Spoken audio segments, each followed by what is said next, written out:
Praise lord church, బాగున్నారా? శిలువ ధ్యానంలో మొదటి రోజు మీ అందరికి ఆహ్వానిస్తాను. ఎన్నోసార్లు నేను అనుకోవచ్చు కదా, ఒక అంశం కోసం ఎన్నో సంవత్సరాల తరబడి లేకపోతే ఎన్నో నెలల తరబడి నేను ప్రార్థన చేస్తాను. దేవుడు ఎందుకు అని దానికి జవాబు ఇవ్వట్లేదు. నా సంఘస్థులకి లేకపోతే నా స్నేహితులకి చాలా తొందరగా జవాబు వస్తుంది, నాకు ఎందుకు జవాబు ఇవ్వట్లేదు? ఎప్పుడైనా గమనించావా, గ్రహించావా?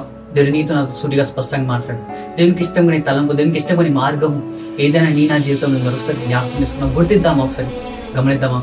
అయ్యా, నీకు ఇష్టంగా నీ తలంపు, నీకు ఇష్టంగా నీ మార్గము, లేదా నీ చిత్తం కానీ ఏదైనా నేను జరిగిస్తానేమో తండ్రి. దానివల్లనే ప్రభా ఇంకా నా జీవితంలో ఆ జవాబు ఇవ్వట్లేదేమో. ఒకసారి గ్రహిద్దామా? ఈ భస్మ బుధవారం రోజు మంచి తీర్మానం తీసుకున్నాం. తండ్రి, నా గర్వం, నా అహంకారం పై నీకు ఇష్టమైన తలంపు, నీకు ఇష్టమైన మార్గం ప్రతిదీ నేను భస్మం చేస్తాను తండ్రి. ఒక మంచి తీర్మానంతో దేవుని సందాల్లో ఇంకా ముందడుగు వేద్దామా? ఈ 40 రోజు ఉపాస ప్రార్థనలో ఒక మంచి తీర్మానం తీసుకుందా? అయ్యా, నీకు ఇంకా సమీపంగా జీవించాలి తండ్రి. అయ్యా, నాలో నా గర్వం తీసివేతండి, నాలో నా అహంకారం తీసివేతండి.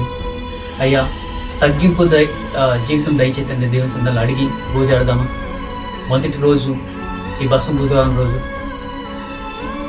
మంచి తీర్మానం తీసుకుని ప్రార్థన చేసుకుందాము.